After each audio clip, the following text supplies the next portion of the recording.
Comment pouvez-vous enlever 10 milliards sur le fonctionnement du système social et de santé français, 10 milliards sur les collectivités locales, 10 milliards encore dans le budget de l'État? Vous enlevez tout ça et ça marche comment? Il compte sur un truc, l'entreprise. Voilà. Non? Ça, c'est le mot magique. Mais parce que vous croyez que les entreprises, par quoi croyez-vous qu'elles sont mues? Par les baisses, comme vous dites, de charges, mais c'est une mauvaise plaisanterie. Baisse du coût du travail? Non? La possibilité d'employer? D'embaucher? Vous pensez que plus on baisse le coût du travail, plus la possibilité d'embaucher augmente? Bah, c'était ça, la gauche demandait même des contreparties au pacte de responsabilité. Voilà. Eh bien, pourquoi il n'y en a pas? Parce que tout simplement, c'est impossible. L'entreprise ne fonctionne pas sur des normes purement financières comme celles qu'énoncent ces socialistes qui ne connaissent que la très grande entreprise. Ce qui est le moteur de l'entreprise, c'est le carnet de commandes. Et pour que le carnet de commandes soit riche et abondant, il ne suffit pas seulement de produire n'importe quoi, n'importe comment, en ne tenant aucun compte des ravages écologiques. Il faut, et donc pour que le prix soit bas, il faut produire des objets de qualité nécessaires et que le carnet de commandes soit abondant. Quand le carnet de commandes est abondant, le patron râle. Bien sûr, il râle tout le temps. Tous les Français râlent tout le temps. Il ne faut pas se repérer là-dessus. Il faut se repérer sur le fait que la boîte tourne. Et pour qu'elle tourne, il faut qu'il y ait un volant d'entraînement. Monsieur Valls, comme Monsieur Hollande, comme tous les sociaux-libéraux de droite du continent, pensent que c'est en abaissant ce qu'ils appellent le coût du travail. Madame Roux, écoutez-moi. Le travail ne coûte rien. Vous m'entendez? Le travail ne coûte rien. Le travail est la source de toutes les richesses. C'est-à-dire que c'est le travail qui produit le dividende, le profit, le bénéfice, les cotisations. Il y a des charges sur le travail ou pas? Non, il y a des coûts, il y a des prix, mais quelle charge? La cotisation sociale, c'est une charge? Vous pensez que c'est une charge? Ah ben non, c'est un salaire. C'est un salaire différé. Écoutez-moi bien, vous croyez qu'on va pouvoir avoir des usines qui tournent avec des produits dynamiques et modernes, avec des ouvriers malades qui ne peuvent pas se soigner, avec des gens qui ne peuvent pas s'arrêter quand il le faut, avec des personnes de plus de 60 ans, 62, 63, 64, à des postes de travail pénibles, ou bien au chômage, en train de se dévorer d'angoisse et de stress parce qu'ils n'arrivent pas à boucler la fin du mois. Vous le savez mieux que personne, l'objectif de ce discours-là, vous dites ce sont des mots, l'objectif c'est de redonner la confiance aux entreprises. Mais c'est de la flûte. Les entreprises n'ont pas besoin de confiance, ont besoin de carnet de commandes. Moi, j'arrive et je leur dis, nous allons faire l'économie de la mer, donc j'ai besoin de tant de milliers de tonnes d'acier. Mais pas que public. Madame, si j'emprunte à 2% sur les bas de laine des Français, en leur disant ça vous appartient, et regardez ce que je mets en face, une éolienne, une usine pour produire des algues, un atelier de déconstruction, vous êtes certain que votre argent n'est pas jeté par les fenêtres, et surtout qu'il correspond à une réalité. Alors que si vous placez votre argent à la banque et qu'elle le met dans un fonds de pension, un fonds d'investissement, si ça se trouve, vous n'en reverrez pas la couleur. Tandis que moi, je vous propose quelque chose qui existe. Savez-vous combien les Français ont dans leur bas de laine? Une année entière de fonctionnement de la France. Par conséquent, ils sont disponibles. D'ailleurs, quand on leur propose de livret A et qu'on monte le niveau, ils mettent leurs sous. Il y a des gens qui peuvent faire des économies et quand ils font des économies, aider l'économie du pays. Donc, moi, je remplis les carnets de commandes. Eux vident les poches des travailleurs. Choisissez. Quand vous entendez pacte de solidarité, en plus du pacte de responsabilité, vous vous dites au moins il a entendu une partie de ce qu'ont exprimé les Français dans les urnes? Non, il a compris que les gens en avaient après lui. Donc il essaye, comme d'habitude, de mettre des mots sur la table. Alors on va faire un pacte. Qu'est-ce que c'est que cette histoire de pacte? C'est la République elle-même qui est un pacte permanent de solidarité. Liberté, égalité, fraternité. C'est pas la peine de rajouter des mots. Dites-nous des choses concrètes. Qu'est-ce qu'il y a dans tout le discours de Manuel Valls pour la personne lambda, ordinaire, aujourd'hui même? Il y a une seule et unique chose. Il leur fait cadeau d'une partie de leur propre salaire, qui sont leurs cotisations sociales. Il les leur donne. C'est une idée que seule avait osé risquer Madame Le Pen. Pour quelle raison? Parce que ce salaire qu'est la cotisation sociale, c'est une obligation, c'est un bout de votre salaire. Comme vous êtes obligé de prendre une assurance pour vos mômes quand ils vont à l'école, vous êtes obligé. Donc ça vous appartient. C'est une part du salaire des travailleurs. Il la leur donne et il dit, ben voilà, c'est qui va payer cette part qu'ils ne paieront plus? Qui? Il a annoncé 10 milliards vont être retirés de la sécurité sociale. Et deuxièmement, vous le paierez par vos impôts. Autrement dit, travailleurs, vous allez gagner 40 € de plus par mois, mais ces 40 € vont vous servir à payer l'impôt qui va permettre à Manuel Valls de vous donner 40 €. Il annonce aussi On se moque du monde. Il annonce aussi une baisse des impôts pour les plus bas salaires. Nous allons voir, mais voyons. Mais tout ça, je commence par vous montrer qu'il s'agit d'une mystification. Cette affaire de la cotisation sociale donnée en salaire net, à supposer que cela se fasse vraiment, c'est une escroquerie. Ce qu'il faut maintenant, c'est élargir la part des revenus des travailleurs des salariés, on va dire en général, sur la part générale de la richesse produite. Or, sur la part générale de la richesse produite, il y a 10 points qui sont passés des poches du travail au capital. Il faut les y ramener. On va donner la parole maintenant à Bastien Hugues, et puis après on dira un mot de l'Ukraine. Bastien. Oui, bonsoir Jean-Luc Mélenchon. On a reçu énormément de questions ce soir. La première, elle vous est posée sur France TV Info.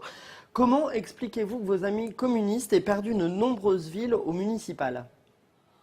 Ah, je sens la question bien intentionnée. Eh bien, il y a un recul en général de l'électorat de gauche qui a préféré souvent rester à la maison, et nous en avons été victimes de façon des fois assez injuste. Vous savez, je le dis aussi pour des socialistes, qui étaient des très bons maires socialistes, qui avaient bien fait leur travail, mais les gens ont vu socialiste, on ne veut pas. Et ce qui nous est arrivé souvent, c'est que nous, comme on est assez rassembleurs, on a pris des socialistes avec nous au premier tour et nous en a cuit. Et là où on n'en a pas pris, parce qu'ils s'opposaient à nous, comme c'est le cas à Aubervilliers, ou comme c'est le cas à Saint-Denis, ou à Grenoble, alors là, on a gagné. Donc c'était une erreur de s'allier avec les socialistes? Non, ça dépend des endroits. Moi, qui suis-je pour donner des conseils? Vous étiez contre ces alliances avec les socialistes? Oui, mais attendez, il y avait deux cas. J'étais pour qu'on fasse des listes autonomes, et je crois que les résultats ont montré que j'avais assez raison. Mais là où on avait les maires sortants, leur devoir était de rassembler. Ils voulaient, parce qu'ils sont comme ça, les nôtres, ils veulent que tout le monde soit ensemble. Bon, et on leur a dit, attention, vous embarquez des passagers qui posent problème, quoi.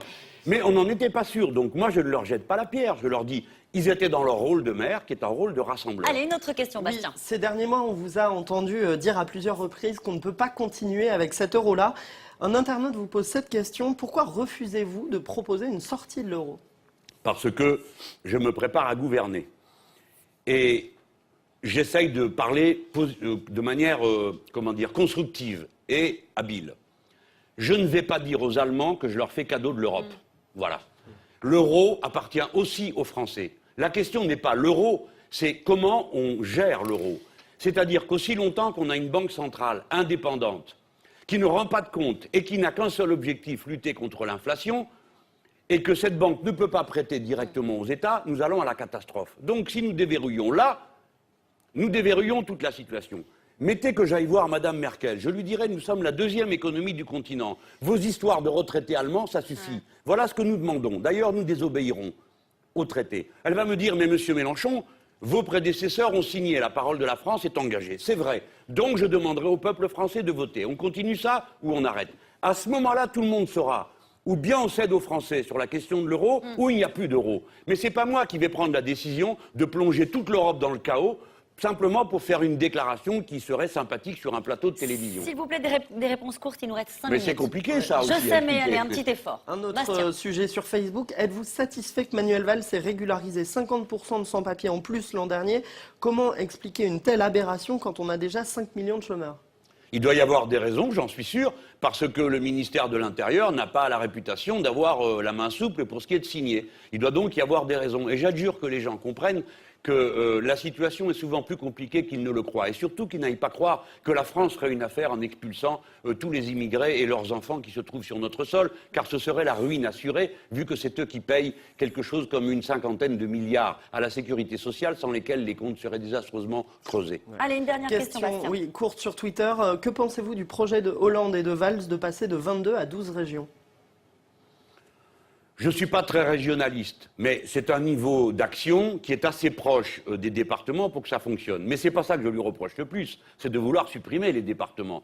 Et de vouloir, sous prétexte de lutter contre un millefeuille qu'ils ont eux-mêmes largement contribué à faire, réduire les libertés locales.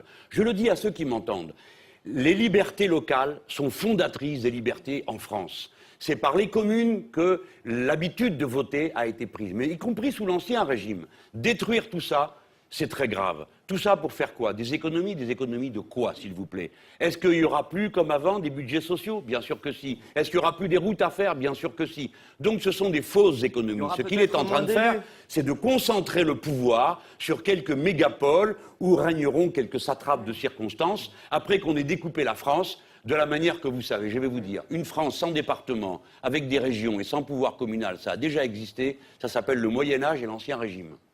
Bastien? Oui, que pensez-vous du bourbier dans lequel la France s'enfonce mois après mois en Centrafrique? Question sur Facebook. Je n'en pense pas du bien, mais je n'ai pas l'intention d'accabler mon pays. parce que beaucoup, très nombreux et très les centrafricains qui demandaient que la France fasse quelque chose. Vous comprenez? C'est l'inconvénient de la puissance, puisque nous sommes tout le temps là, alors les gens disent, tant qu'à vous voir ici, faites quelque chose d'utile. Et à l'époque où les armées françaises sont intervenues, il y avait des raisons de le faire. Maintenant, il faut le faire avec assez d'habileté pour qu'on ne donne pas le sentiment d'aider les uns contre les autres. Mais je ne me mêlerai pas ici de le discuter en quelques mots, ce serait injuste pour tous ceux qui sur place essayent de bien faire. Mais vous aurez remarqué que cette Europe qui ne sert à rien, la baronne Ashton, qui est, paraît-il, la chef de la diplomatie européenne qui ne fait rien, ferait mieux de se bouger un peu et d'y envoyer de l'aide et du renfort pour aider les gens à vivre. Et vous verrez que dès lors qu'ils vivront, la guerre s'arrêtera. Alors justement, la diplomatie européenne, vous m'assurez une transition avec les photos d'actualité. On parle naturellement de ce qui se passe en Ukraine, escalade militaire en Ukraine. Le gouvernement pro-européen d'Ukraine a dénoncé une agression de la Russie après une série d'attaques de groupes armés pro-russes dans les villes de l'Est. Est-ce que vous soutenez toujours la démarche de Vladimir Poutine? Pardon? Est-ce que vous soutenez toujours la démarche de Vladimir Poutine face au gouvernement putschiste en Ukraine, comme vous l'aviez dit? Qu'est-ce que vous racontez? Vous J'ai avez jamais dit soutenu ça jamais de la vie. Vous n'avez pas parlé de gouvernement putschiste en Ah oui, Ukraine? ça j'ai parlé de gouvernement D'accord. putschiste, mais j'ai jamais dit que je soutenais Poutine. Donc- C'est tout le contraire. Quelle raison est-ce de le soutenir? Aucune. Ben, c'est absurde. Non, ce que je dis, c'est que tout ça, là, les images que vous nous montrez, c'est de la propagande. Parce que quand les mêmes, dans l'autre sens, jetaient des pierres, tiraient sur des gens, Ouais. vous savez qu'on ne fera pas d'enquête sur les snipers qui tiraient depuis les toits, parce que de l'avis du laiton, à Madame Ashton, du Ouais. ministre des Affaires étrangères, les snipers étaient en réalité ceux-là même qui protestaient en bas. Donc non, Donc mais... est-ce que vous faites une différence entre ce qui s'est passé en Crimée et ce qui se passe là avec les villes de l'Est Bon, en Ukraine? écoutez, dans le Disneyland médiatique, il faut qu'il y ait des méchants et des bons. Bon. Voici la situation. Il y avait en Ukraine et il y a une révolution populaire contre les oligarques, contre le capital. Cette révolution a échoué à plusieurs reprises et, grâce à l'habileté des néo-nazis ukrainiens, parce qu'ils étaient nazis il y a encore quelques C'est mois, les ils putschistes s'appelaient dont vous parlez. national-socialistes. Madame, c'est vrai ou pas? Oui, les Bon, putschistes il y a dont bien vous parlez, 6 c'est ça. ministres qui viennent d'un parti néo-nazi. C'est même pas le Front National, c'est des néo-nazis. Mais justement sur ce qui se passe à la frontière Alors, ukrainienne. attendez une petite seconde. Cette révolution a été transformée de la lutte de classe, on est passé à la lutte de race ou des langues. Donc on se tape dessus entre ceux qui parlent russe et ceux qui ne parlent pas russe, etc. Ce processus ne doit pas être entretenu. Que fait l'Europe? Elle entretient la guerre. Elle soutient les Nord-Américains d'une manière irresponsable. L'OTAN veut s'avancer sur les bases de Crimée. Qu'est-ce Madame qu'on fait Roux, Qu'est-ce qu'on fait? non mais attendez, commençons d'abord par dire l'ineptie qu'a été la politique européenne, d'aller encourager quelques aventuriers au pouvoir en Ukraine à vouloir à tout prix s'en prendre aux Russes. Le résultat, c'est qu'on a donné une occasion inespérée à M. Poutine d'entrer en Crimée et d'y être comme chez lui parce que la population a dit Et non, aujourd'hui, nous ne qu'est-ce- voulons pas parler Juste autre chose que le Aujourd'hui, russe. qu'est-ce qu'il faut lui dire à Vladimir Poutine? Rien. À qui? À Vladimir Poutine. Ah, vous pensez que c'est à Poutine que la question doit être posée? Peut-être Je qu'on sais pourrait pas. dire au gouvernement ukrainien de se calmer. Peut-être qu'on pourrait éviter de remettre en place les oligarques voyous, kleptocrates et voleurs qui sont installés derrière ce gouvernement, comme les autres voyous, kleptocrates étaient installés derrière le précédent. Donc, madame, il ne faut pas pousser à la guerre. Il ne faut pas jouer comme ça, s'amuser à dire « Ah ben alors oui, c'est monsieur Personne Poutine ». s'amuse. Tout le monde s'amuse. La France n'a rien à faire dans une aventure pareille. Nous n'avons rien à faire à aller agresser les Russes. C'est stupide. Il faut empêcher la guerre en Ukraine. L'émission est terminée. Non, c'est la je fin. peux dire un mot? Mais c'est fini. En Ukraine, il y a Tchernobyl. En Ukraine, il y a 7 centrales nucléaires. On ne joue pas à la guerre en Ukraine. Merci Jean-Luc Mélenchon. Le générique est terminé. C'est la fin de cette émission. C'était Vous fini retrouvez maintenant On n'est pas que des cobayes. Très bonne soirée sur France Ah 5. oui, c'est le cas de le dire. Restez- Je ne vous dis pas que M. Poutine n'est pas sans arrière-pensée ni calcul.